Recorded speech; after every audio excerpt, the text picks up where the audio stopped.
Bonjour à tous et bienvenue sur Crypto Flash, la chaîne de l'actualité crypto. Aujourd'hui, nous allons parler du fake news qui a fait pump le cours d'une crypto-monnaie. On va aussi parler du Bitcoin avec Ordinals. Un nouveau record vient d'être atteint. Je vais vous parler de Disney qui se lance dans une marketplace en collaboration avec une blockchain. Je vais aussi vous parler de Reddit et de plein d'autres choses.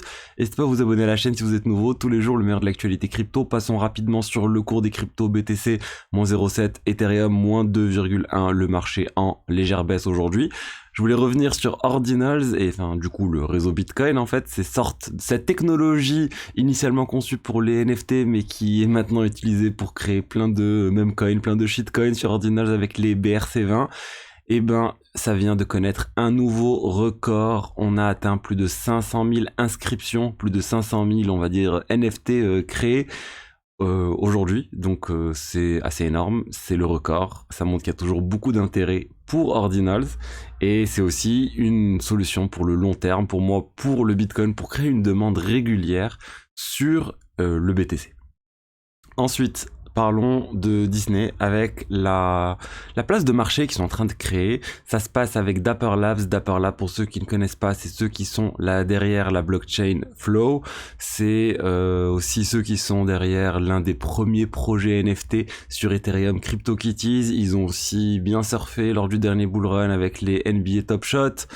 C'est une entreprise qui est connue pour lancer quand même des produits qui fonctionnent bien, qui font le buzz, et là ils ont fait un partenariat avec Disney. Ça s'appelle, regardez, Disney Pinnacle. Et c'est quoi en fait? On voit là, voilà, vous voyez ces petits pins là sous forme de personnages des divers licences Disney, que ce soit Star Wars, Pixar, Walt Disney Studios. Et ben ça arrive bientôt. On n'a pas exactement quand ça sera lancé pour le grand public, mais voilà, les fans de Disney pourront collecter ces pins, pourront les échanger, pourront les vendre, j'imagine. Et c'est construit sur Flow, c'est Dapper Labs qui gère tout ça, donc il y a sûrement un partage de revenus qui est prévu entre Disney et Dapper Labs. Et maintenant, on va voir, est-ce que ça va prendre, est-ce que les gens vont venir et échanger et acheter ce type de choses. On se rappelle que Disney, ils avaient fait déjà des expérimentations, ils étaient présents sur VV de mémoire, donc là, c'est une autre plateforme, une autre marketplace, un autre test en fait, et ils essayent de reproduire quelque chose qui existe déjà. Il y a déjà plein de collectionneurs de pins Disney, donc ils vont voir si sur l'aspect numérique ça va marcher aussi, sorte de pins numérique en fait. Ça serait ça le pitch en une phrase de cette marketplace. Le cours de Flow a pas mal réagi à la news, on voit 4,2% aujourd'hui suite à cette annonce. Ensuite, je vous avais parlé d'une fake news, et la fake news, ça concerne XRP. Regardez le cours de XRP sur les dernières 24 heures, on observe un pic. Vraiment un pic, ça a duré quelques minutes. C'était à 0,65 $, et d'un coup, en quelques minutes, on passe à 0,73 $. Et juste après, ça chute. Qu'est-ce qui s'est passé? Il s'est passé que les gens ont vu sur Twitter qu'il y avait eu une annonce comme quoi XRP était en train de préparer un ETF, que BlackRock est en train de préparer un ETF Spot XRP. En fait, c'est le même document qui a fuité il y a quelques jours sur Ethereum. Le document sur Ethereum, ça semble être le vrai document. Il n'y a pas eu de démenti de BlackRock dessus, mais quand ce document a fuité, et ben BlackRock a dit non, c'est faux, on n'a pas du tout fait cette demande, c'est quelqu'un qui a fait la demande pour nous en utilisant notre nom, etc. Donc en fait c'est un élément en fait qui est nécessaire quand on veut lancer un ETF aux États-Unis. En tout cas, BlackRock avait fait cette demande, avait fait cette publication dans un registre officiel de lister, voilà, le iShares BTC Trust. C'était nécessaire de le faire. Le truc, c'est qu'il y a un petit malin qui s'est dit, si j'arrive moi aussi à créer ce type de document, et quand je dis c'est un faux, c'est pas un faux en termes de Photoshop, c'est un faux. Il est allé faire les démarches auprès du gouvernement avec des informations fausses, en fournissant des informations fausses liées à BlackRock, et le document a bien été publié.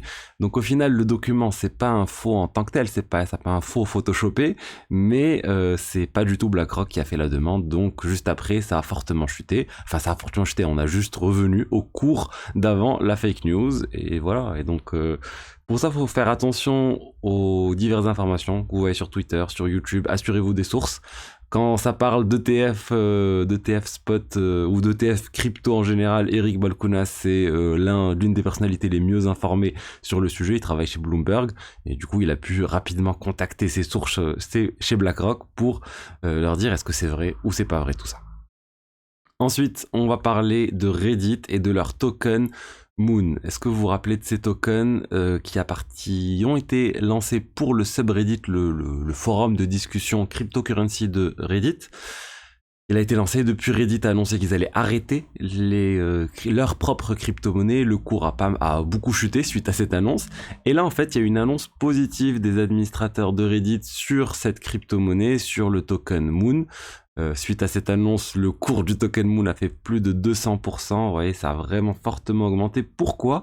Parce qu'ils ont annoncé deux choses, deux principes. Enfin, je vais vous dire les principaux points. C'est que, premièrement, Reddit allait renoncer au smart contract, à la propriété des smart contracts en question. C'est-à-dire qu'ils allaient plus être propriétaires de ces smart contracts. Dans les smart contracts, généralement, il y a, quand on fait appel à certaines librairies d'OpenZeppelin, il y a une fonctionnalité où, en fait, on dit ce smart contract ne m'appartient plus, je renonce à être le propriétaire de ce smart contract. Et quand on fait ça, c'est-à-dire que plus personne n'est propriétaire de ce smart contract, donc toutes les fonctions d'administration de ce smart contract ne peuvent plus être appelées par personne. Et ça, c'est très bien d'un point de vue sécurité, d'un point de vue, on va dire, résilience et assurance sur le futur que les administrateurs vont pas faire n'importe quoi avec le smart contract, parce que plus personne ne peut rien toucher, ne peut pas créer de token en plus, et ça, c'est très bien.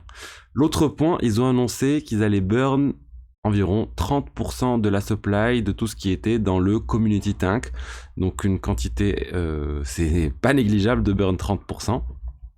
Et donc suite à ces deux annonces, ils sont en train de voir pour relancer tout ça. C'est la communauté qui va essayer de prendre la main sur cette crypto et voir ce qu'ils peuvent en faire. Et du coup, ça a bien pris. Et c'est ce qui explique la forte hausse de cette crypto sur les dernières 24 heures. Ensuite, les deux dernières actualités. On a eu les chiffres de l'inflation aux États-Unis. Ça a stagné, ça n'a pas augmenté, ce qui est une bonne nouvelle. Le marché s'attendait à une hausse de 0,1%. Et du coup, tant mieux que ça stagne. Le Bitcoin et Ethereum n'ont pas trop bougé suite à cette annonce. Mais voilà, disons que la mauvaise nouvelle, ça aurait été une inflation plus haute que prévu. Ensuite, on a DYDX, la chaîne de DYDX, la blockchain de DYDX qui a été enfin lancée sur le mainnet, donc sur leur propre blockchain avec l'outil, avec le SDK Cosmos qui a été utilisé, qui est lancé et que vous pouvez du coup maintenant utiliser pour trader sur 33 marchés différents.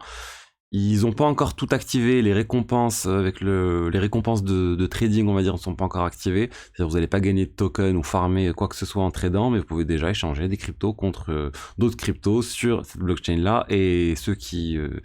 et en fait, il y a déjà les récompenses de trading, enfin les frais de trading sont activés et ça peut aussi rapporter de l'argent, de fournir de la liquidité, ou c'est plus pour les validateurs, je sais pas exactement.